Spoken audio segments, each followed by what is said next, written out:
Alright, here we go. Shifting gears. In the first two videos, talked about some basic stuff. Video 1 was basic exponential and logarithmic equations. Video 2 was more advanced exponential equations.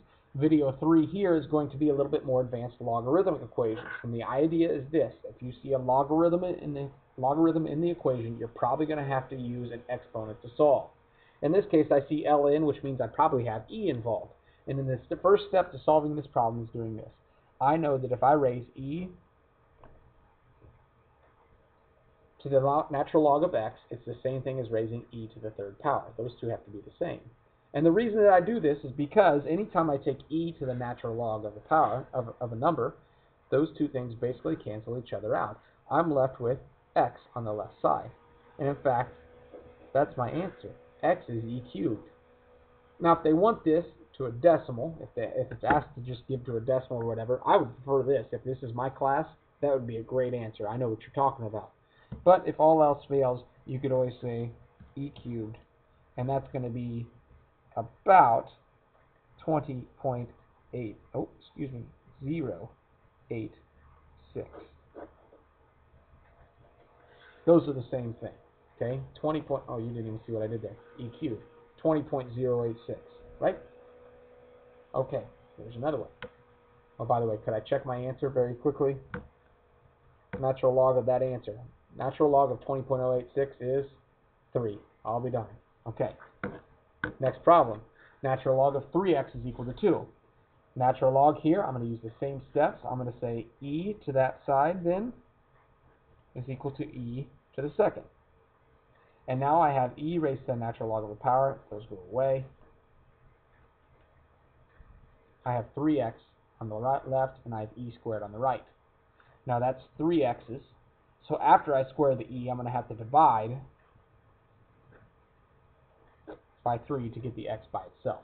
X is equal to e squared over 3. X is 1/3 of e squared. If you're in my pre-calculus class, I would love for an answer that looked like this, because that is exact. If you want to give it to me in decimal form, or if it says decimals are okay, then I would just take e squared, and I would divide it by, in parentheses first, then divide it by 3. It's about 2.463. There we go. Let's go do some tougher ones. 4 left. Log base 3 of 5x minus 1 is equal to log base 3 of x plus 7. Now see, this one doesn't even require any work, because I notice over here, if this is log base 3 and this is log base 3, that means that this stuff in here, those must be equal to each other. So this one actually turns out to be pretty simple. 5x minus 1 must be equal to x plus 7. Nice. So here we go. Let's see, I've subtracted x from both sides. That's 4x. I add this one to this side. 4x must be equal to 8. X must be equal to 2. Wow, nice and neat, right? Okay, next problem. I'm trying to get the log of x by itself first. My first job is to isolate this. So, step 1, I've got to subtract 5 from both sides. Step 2, I need to divide both sides by 2. So the natural log of x is equal to negative 1/2. And then the last step is, because I have natural log of x, I've got the natural log by itself, I'm going to take e to that power, and that's going to be equal to e to the negative 1/2. Remember, if it starts with a logarithm, I'm probably going to use an exponent to solve it, because see, these cancel out, and I'm left with e. X is equal to e to the negative 1/2 power. And that's an exact answer. If I want to give a decimal form, I just type e to the negative 0.5, and it's about 0.607. That's an approximation, right? Okay, 2 problems left. This one. 2 log base 5 of 3x is equal to 4. My first job is to isolate this, the logarithm. So I need to get rid of that 2. That means I'm going to need to divide first. And if I divide both sides by 2, I end up with log base 5 of 3x is equal to 2. Now, earlier we said because we had natural logarithms, we were going to take e and raise it to that power, like we did here. Here, because we have a logarithm and it's base 5, we're going to take 5 and raise it to that power.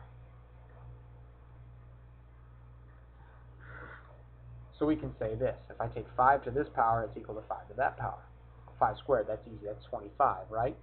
And the left side, that 5 log base 5 cancels out, and I'm left with a 3x.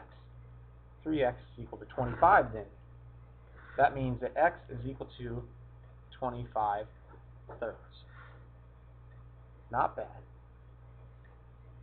Almost done. Last one, and by far the most difficult one we have. Because see, this is a trick problem. This is a problem that I give you if I want to be a jerk on the test. Step 1 to doing this problem. I have 2 logarithms over here. I have a logarithm over here. Holy cow, what do? First step is, let's combine using the product rule.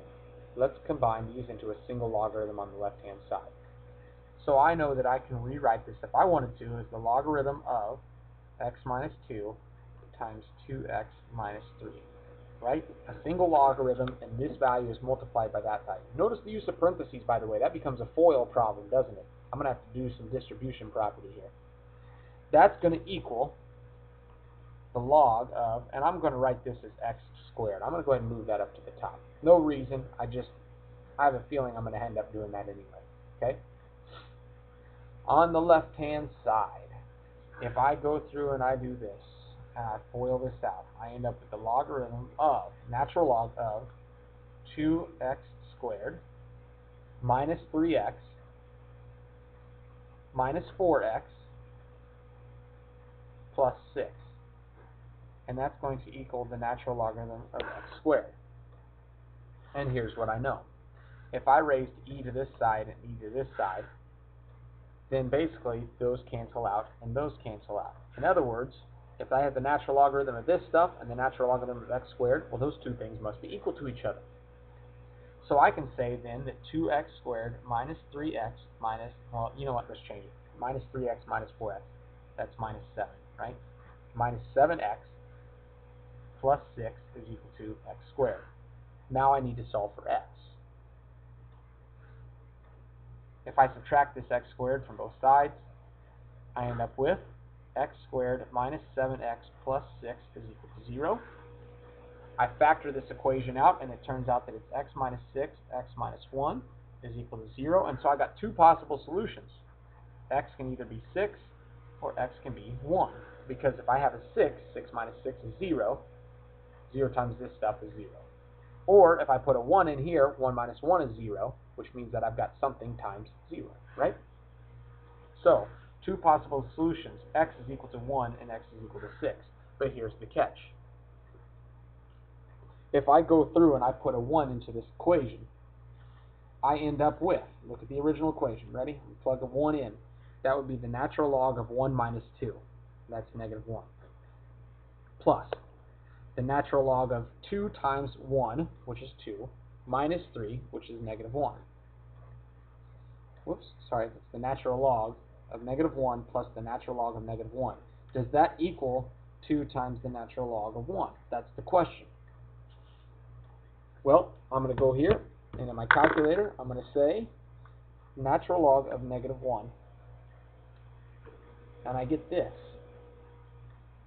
You see, it turns out that I can't do the natural logarithm of a negative number. It's not in the domain. Natural logarithms have to be positive numbers. So it's not even possible for 1 to be a solution. I have to rule the 1 out. It's an extraneous solution. E-X-T-R-A-N-E-O-U-S.